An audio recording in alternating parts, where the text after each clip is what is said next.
Hello दोस्तों, आज हम पढ़ेंगे डाइस। डाइस एक ऐसा विषय है जो कि हम लोग का गणित और रीजनिंग के बुक में मिल जाएंगे, यानी कि मैथ और रीजनिंग दोनों में ये वाला विषय है। तो आज हम पढ़ेंगे डाइस के बारे में, डाइस कैसे सॉल्व किया जाता है। देखिए, बेसिकली डाइस दो प्रकार का होता है, एक स्टैंडर्ड डाइस और दूसरा जनरल डाइस। इसमें बहुत ही कम क्वेश्चन पूछे जाते हैं और जनरल डाइस एग्ज़ाम में इसके बहुत सारे क्वेश्चन आते हैं। तो हम एक एक करके स्टैंडर्ड डाइस और जनरल डाइस का क्वेश्चन देखेंगे और सीखते चलेंगे। दोस्तों, मैं पहले बता दूं, डाइस एक ऐसा चीज़ है जो हम बचपन में खेले होंगे, इस टाइप का जो बचपन में खेल नहीं आता है। तो पासा फेंकने वाला खेल, तो उसमें कुछ इसमें अंकित हुआ रहता है, जैसे कि 3, इसमें 4, इसमें 2, इस टाइप का कुछ अंकित किया रहता है। इसको हम डाइस कहते हैं। तो डाइस भी हमने जाना, डाइस दो प्रकार का होता है। तो इसमें पहला डाइस है हम लोग का स्टैंडर्ड डाइस, यानी कि मानक पासा। मानक पासा हम किसको कहेंगे? मानक पासा में मैं इसको मिटा देता हूँ। मैं एक पासा का चित्र बना लेता हूँ। मानक पासा वो पासा है जिसमें अंकों का योग, यानी कि इसमें टोटल जो हम लोग का कुल फलक है 6 ठो। इधर एक, पीछे तरफ एक, इस साइड एक, लेफ्ट साइड एक, ऊपर एक और नीचे एक, यानी कि 1 2 3 4 5 6, 6 ठो फलक है।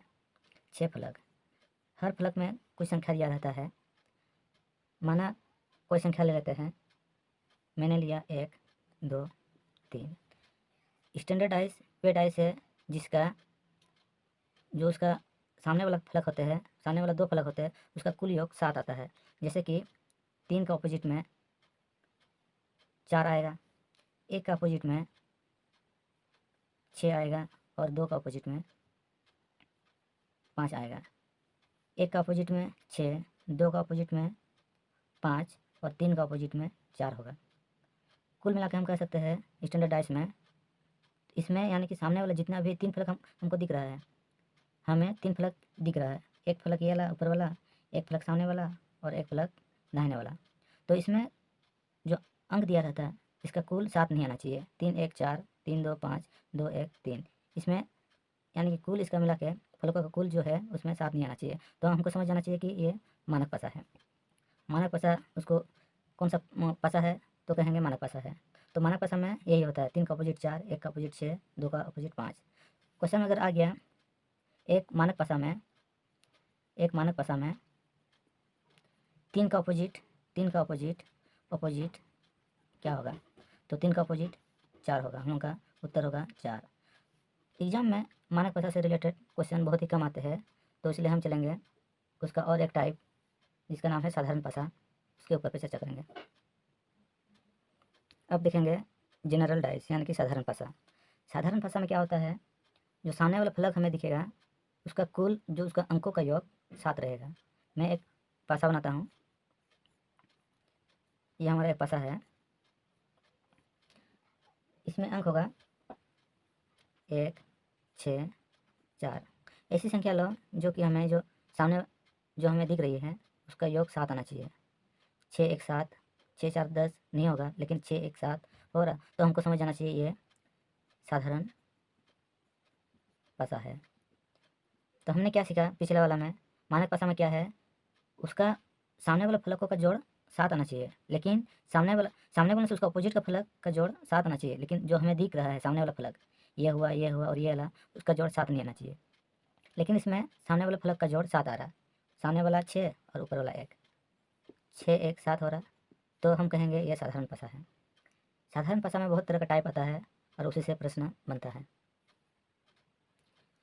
और दूसरी भाषा में हम ये कह सकते हैं साधारण भाषा में 1 का अपोजिट 6 कभी नहीं आना चाहिए, 6 का अपोजिट 1 कभी नहीं आना चाहिए, 4 का अपोजिट 3 कभी नहीं आना चाहिए। अगर ये वाला सेटिस्फेक्शन हो रहा तो हम कहेंगे साधारण भाषा। साधारण भाषा का कुछ नियम है, उसको हम बारी बारी से देखेंगे। मैं बीच में बोलना चाहूँगा, इस चैनल में जो भी नए हैं तो इस चैनल को सब्सक्राइब करें, शेयर करें और लाइक करें, क्योंकि इसमें आने वाला हर वीडियो आपके पास पहुंच सके। साधारण भाषा का पहला नियम इसमें लिखा हुआ है, दोनों पासे पर लिखे अंकों में एक अंक समान होने पर दो स्थितियां हो सकती है। ये कौन कौन सा स्थितियां हैं? हमने एक पासा बनाया, माफ़ी चाहता हूँ मेरा पासा ठीक से नहीं बन रहा है, तो इसी से काम चला लेंगे। इसमें 1 2 3 और इसमें 1 6 5। सबसे पहले तो जानेंगे ये कौन सा पासा है, साधारण पासा कि मानक पासा। तो चलिए मैं तो पढ़ा रहा हूँ साधारण पासा, लेकिन अगर आपसे पूछ देगा ये कौन सा पासा है और इसमें नहीं लिखा हुआ रहेगा, तो साधारण पासा में क्या होता है, जो हमें साइड दिख रहा है उसका जोड़, किसी एक में उसका जोड़ 7 आना चाहिए, किसी एक में उसका जोड़ 7 आना चाहिए। तो इसका जोड़ 7 आ रहा ना, 6 और 1 7, यानी कि इसका साधारण पासा है, साधारण पासा है। कहने का मतलब यही पासा यहाँ दिखाया गया है, ये वाला इस साइड से दिखाया गया है और ये वाला उस साइड से दिखाया गया है, ठीक है। तो इसमें क्या लिखा हुआ है, दोनों पासे पर लिखे अंकों में एक अंक समान होने पर, इसमें हमने कर दिया एक अंक समान। कौन सा अंक समान है? एक अंक समान है, वो भी उसका सेम डायरेक्शन पे, यानी कि इसका राइट साइड तो इसका भी राइट साइड। तो ऐसे स्थिति में क्या होगा, हम ऐसे लिख सकते हैं, अगर मान लो ऐसे केस आ जाता है तो 3 का अपोजिट 5 होगा, 2 का अपोजिट 6 होगा और 1 का अपोजिट जो इस पासे में नहीं है, जो इस पासे में नंबर नहीं है, 1 का अपोजिट वही होगा। तो हम यहाँ लिख सकते हैं 3 का अपोजिट 5, 2 का अपोजिट 6 और 1 का अपोजिट क्या आना चाहिए, 1 का अपोजिट जो इसमें नहीं है, क्या है, क्या नहीं है, 1 2 3 4 5 6, यानी कि 4 नहीं है।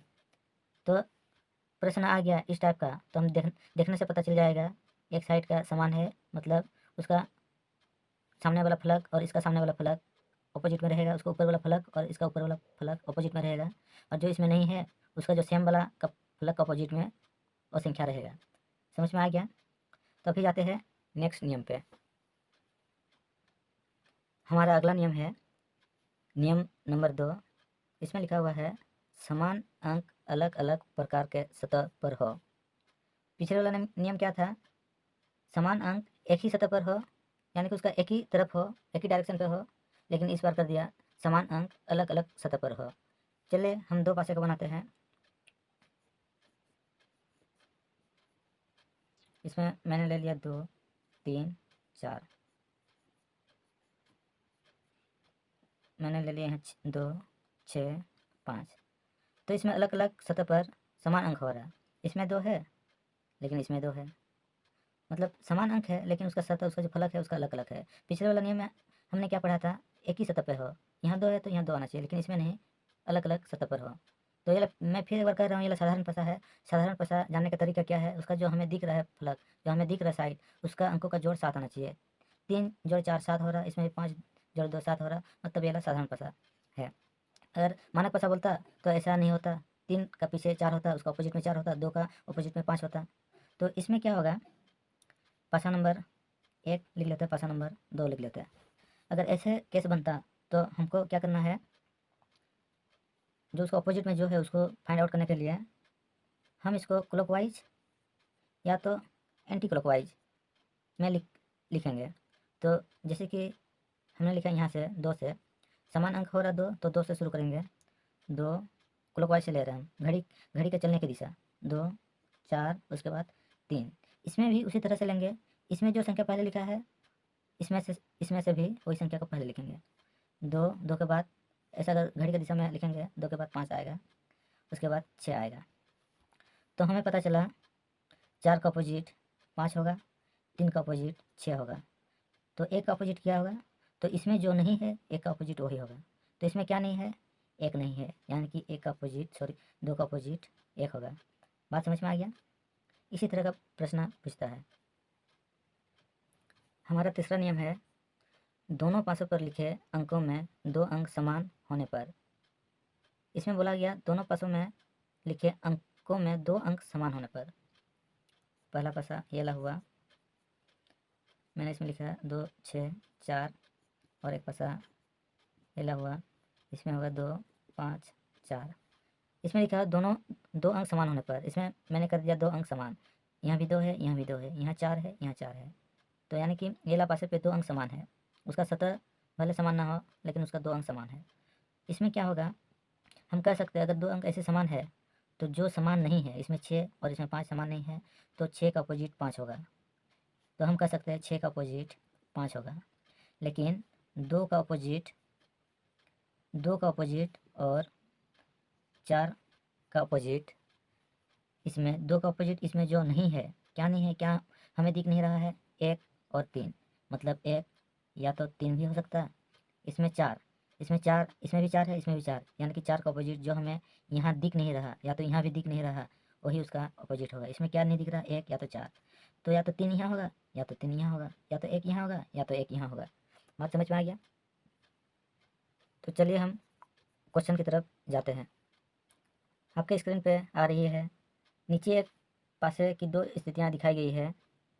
आपको बोलना है 3 का अपोजिट क्या होगा।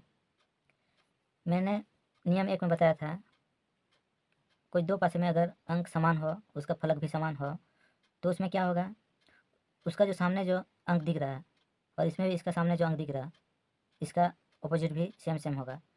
यानी 1 का अपोजिट 5, 2 का अपोजिट 3। तो सिंपल है, इसमें क्वेश्चन पूछा गया है 3 का अपोजिट क्या होगा, तो 3 का अपोजिट 2 होगा, 3 का अपोजिट 2 होगा हम लोग का आंसर।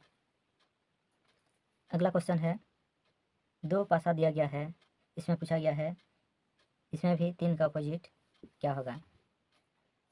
तो नियम 3 में मैंने बताया था, अगर 2 पासा है, उसका 2 अंक समान हो और कोई भी सतह पे हो, तो उसका जो तीसरा अंक है, इस पासे का भी उसका तीसरा अंक का अपोजिट होगा। तो इसमें लिखा हुआ है, इसमें दिया हुआ है 5, इसमें भी 5, इसमें 2, इसमें भी 2, ये दोनों आपस में समान है, ये दोनों आपस में समान है, और ये दोनों भी आपस में समान है, ये दोनों आपस में समान है। तो 4 का अपोजिट 3 होगा, 3 का अपोजिट 4 होगा। तो हम कह सकते हैं 3 का अपोजिट 4 है, यानी 4 है, तो 4 हम उनका उत्तर हो जाएगा। चलिए अब बढ़ते हैं नेक्स्ट सवाल पे। हमारा अगला सवाल है, इसमें 3 पासा दिया गया है, इसमें पूछा है 2 के सामने 2 का अपोजिट कौन सा अंक आएगा। तो मैंने नियम जो बताया था, इसका 3 नंबर नियम से बनेगा, 3 नंबर नियम से बनेगा। मैंने बताया था किन्हीं 2 पासों में अगर 2 अंक समान हो और उसका सतह कोई भी हो, तो उसका तीसरा अंक इसके तीसरे अंक के साथ समान होगा। तो इसमें 2 है, हमें निकालना 2 का अपोजिट। तो पहले देखना पड़ेगा, ये वाला पासा पे 2 है और ये सब पासा पे 2 नहीं है, तो इससे तो काम नहीं चलेगा। तो इसका अगल बगल वाला खोलेंगे, इसका अगल बगल में क्या है, 4 और 1, तो इसमें खोजेंगे, ये वाला पासा में 4 1 है, नहीं है, तो ये वाला पासा में खोजेंगे 4 1 है, हाँ ये वाला पासा में है। तो 1 और 4, यहाँ भी 1 और 4 है, यहाँ 2 है लेकिन यहाँ 6 है, तो हम कह सकेंगे 2 का अपोजिट 6 होगा, 6 हम उनका उत्तर। दोस्तों वीडियो काफ़ी लंबा हो जा रहा है, अगर इसी तरह का फिर और आगे प्रश्न चाहिए तो आप कमेंट में लिखें, हम इसी तरह का और एक वीडियो अपलोड कर दूँगा। धन्यवाद।